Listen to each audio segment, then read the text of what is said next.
Cellophane जो sheet आती है वो भी पारभासी वस्तुओं की भांति कार्य करती है, या धुआं, कोहरा, ये सभी पारभासी वस्तुओं के उदाहरण हैं। धुआं अथवा कोहरे में से भी हम किसी साफ वस्तु को नहीं देख सकते, अर्थात वस्तु का प्रतिबिंब साफ नहीं बनाया जाता।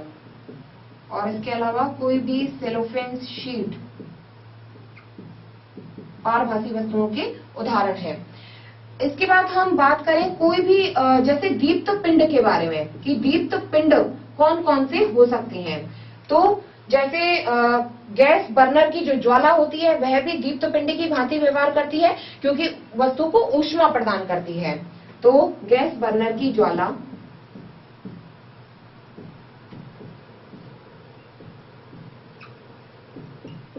तथा प्रकाशमान प्रदीप्त नलिका, जैसे घरों में जो ट्यूबलाइट होती हैं वो भी एक दीप्त बर्नर ही होती हैं।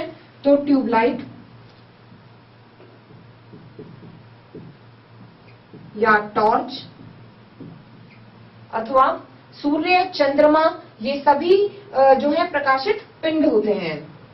सूर्य, चंद्रमा या जुगनू जो कि रात में प्रकाशित करते हैं, तो यह सभी दीप्त पिंड की भांति कार्य करते हैं। इस तरह से आप अलग अलग वस्तुओं को अलग अलग जो प्रकारों के अनुसार उन्हें वर्गीकृत कर सकते हैं। अब अगर हम एक और प्रश्न की बात करें कि कभी आप किसी अंधेरे कमरे में जाएं तो अंधेरे कमरे में कोई दर्पण लगा हुआ है, क्या वहां आप अपने आप को उसमें देख सकते हैं? तो इसका जवाब होगा कि बिना प्रकाश स्रोत के हम अपने आप को दर्पण में नहीं देख सकते, क्योंकि दर्पण से प्रकाश की अनुपस्थिति में कोई भी परावर्तन नहीं होगा तथा उसमें से हम अपने आप को नहीं देख पाएंगे। तो प्रकाश, छायाएं एवं परावर्तन में हमने सबसे पहले बात करी दीप्त पिंडों के बारे में कि कौन कौन से दीप्त पिंड होते हैं, जैसे सूर्य, चंद्रमा, जुगनू, ये सभी दीप्त पिंड की भांति व्यवहार करते हैं। इनके अलावा हमारे घरों में बल्ब, ट्यूबलाइट अथवा टॉर्च भी दीप्त पिंड होते हैं।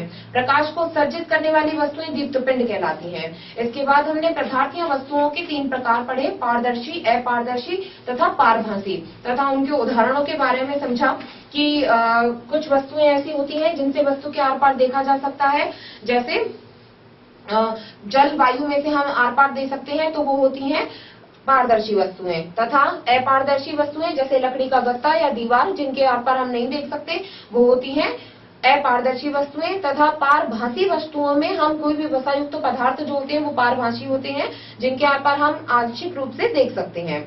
इसके बाद हमने छाया के बारे में पढ़ा कि छाया किस प्रकार से बनती है, तथा जाना कि छाया कैसे बनेगी। जैसे छाया को देखने के लिए हमें कोई प्रकाश स्रोत की आवश्यकता होती है, और प्रकाश स्रोत के बीच में एक अपारदर्शी वस्तु आने पर, अवरोधक आने पर छाया हमें सिर्फ पर्दे पर प्राप्त होती है। पर्दा कोई भी दीवार या इमारत हो सकती है। तो इस तरह से हमने छाया के मुख्य बिंदुओं के बारे में जाना। उसके बाद हमने सूची छिद्र कैमरा बनाया, एक क्रियाकलाप किया जिसमें हमने सूची छिद्र कैमरा खुद से बनाया, तथा एक प्राकृतिक सूची छिद्र हमारी प्रकृति में भी विद्यमान होता है, जो कि जैसे कोई भी विशाल वृक्ष जिसके ऊपर से सूर्य की तेज रोशनी प्रकाशित होती है, तो उसके नीचे उसके सूची छिद्र प्रतिबिंब प्राप्त होते हैं। तो इस तरह से हमने सूची छिद्र के बारे में जाना। उसके बाद हमने दर्पण तथा परावर्तन के बारे में पढ़ा कि दर्पण में हम अपने आप का एक जो अपने चेहरे का परावर्तन देख पाते हैं, तो वह इसलिए क्योंकि प्रकाश एक सीधी रेखा में गमन करता है, और जो वह दर्पण की चमकीली सतह से टकराता है तो दर्पण उस प्रकाश को परावर्तित कर देता है, तो जिससे हमें दर्पण का परावर्तित प्रकाश प्राप्त होता है। और उसके बाद हमने कई प्रकार की वस्तुओं को वर्गीकृत किया, अर्थात पारभासी, पारदर्शी और अपारदर्शी वस्तुओं को वर्गीकृत करके और दीप्त पिंड के कई उदाहरणों के बारे में जाना, तथा अलग अलग वस्तुओं को प्रकार करके उनके वर्गीकरण के बारे में अध्ययन किया।